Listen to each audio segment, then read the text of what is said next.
day for a protest. I'm here in Napanee, and we are supporting Professor Bob Lovelace, who was given 6 months in jail and a $25,000 fine for peacefully protesting.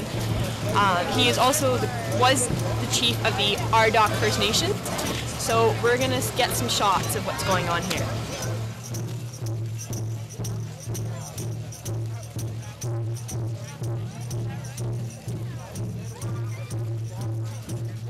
All three of you started the Facebook group protesting the arrest of Bob Lovelace. Can you guys tell me a little bit more about this event that's happening right now? This is a demonstration at the Quinte Detention Center where he was originally being held. So it's just a way to raise awareness and get the media out and put the pressure on the people in power to let them know that we're not happy about this and we want our professor back. So have you guys heard about Bob Lovelace? Yeah. I heard about him. And what do you know about him or his case? Well, I'm in devs, so apparently he's a devs professor, and he has been sentenced due to his peaceful protest regarding uranium mining, not too far from here. No. I've seen a Facebook group. And do you know at all what it's about? Something about rights and not really. Okay. Yeah. And what do you know about him? He's in jail. He's in jail. And He's a prof that was jailed. Yeah. And do you guys know why he was put in jail? Standing up for against protest? uranium? And Something like that? Yes, he's the Queen's prof, and I know that he was arrested. And there's a Facebook group that I was invited to about it, and there was an article in the journal about it. And do you know what the debate is surrounding it, like with the uranium? He was doing research on was it an Aboriginal? And do you know why he's in jail? I think he led a protest or a blockade he led a blockade that was against some sort of court-appointed system.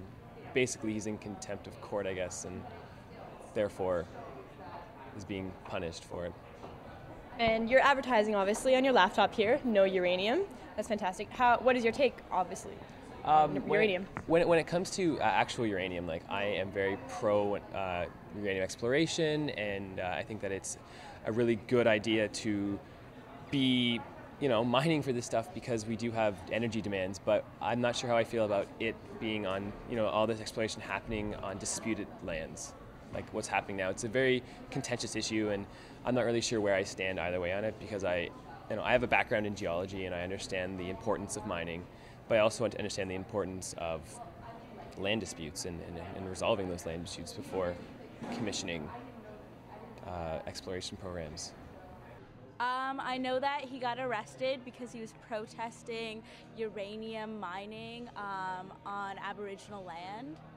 And I know that every day he's in jail, he has to pay the company that is doing the mining a fine, and it increases, which is really just unjust. And everyone's forgetting that he's protesting for a reason and he's in jail for a reason. And it's not about getting him out, but stopping the mining.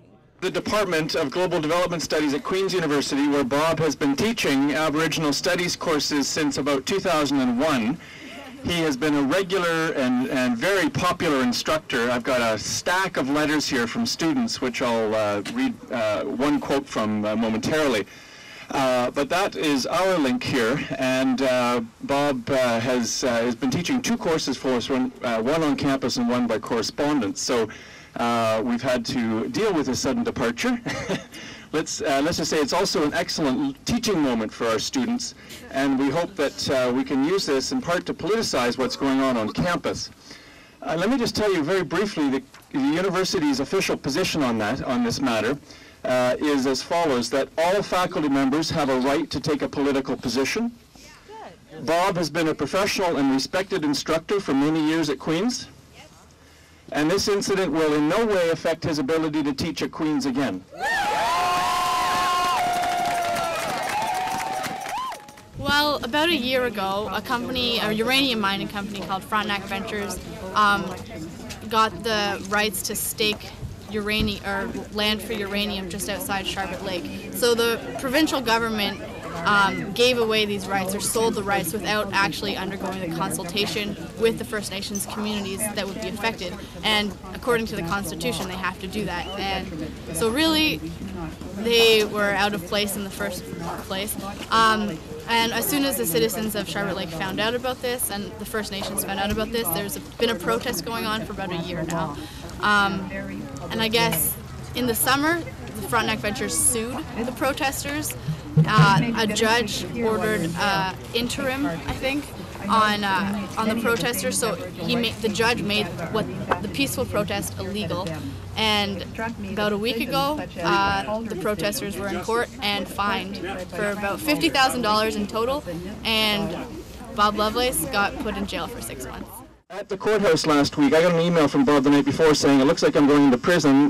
Can you help me figure out how I'm going to teach the course?" Well, I didn't need to help Bob. He had it all sorted out. He showed up at the courthouse Friday morning with all of his notes and keys to his office to hand over to the instructor to take on his course. Now, I don't know that I would have been thinking about that if I were in Bob's position, but I think, again, it just speaks volumes to Bob as a person.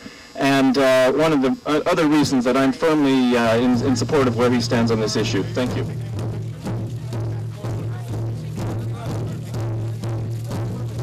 I'm here with Lily, Joanna, and Willa.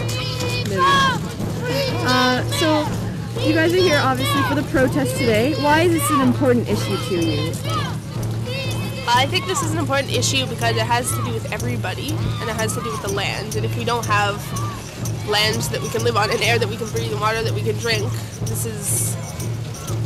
no one can live. And the fact that Bob Lovelace is imprisoned, I mean, that is a huge justice issue, and that has to do with the government of Canada not paying attention to what these needs are, and that's why everybody's here today. For sure, and we are planning to become organic farmers in the Perth area, and we find that if the mine goes through, the entire area will be completely polluted, and all the farming that happens in Eastern Ontario will be destroyed, and all of a sudden we won't be able to produce our food. And with such big, sort of attention being put on local food right now, where is that going to go?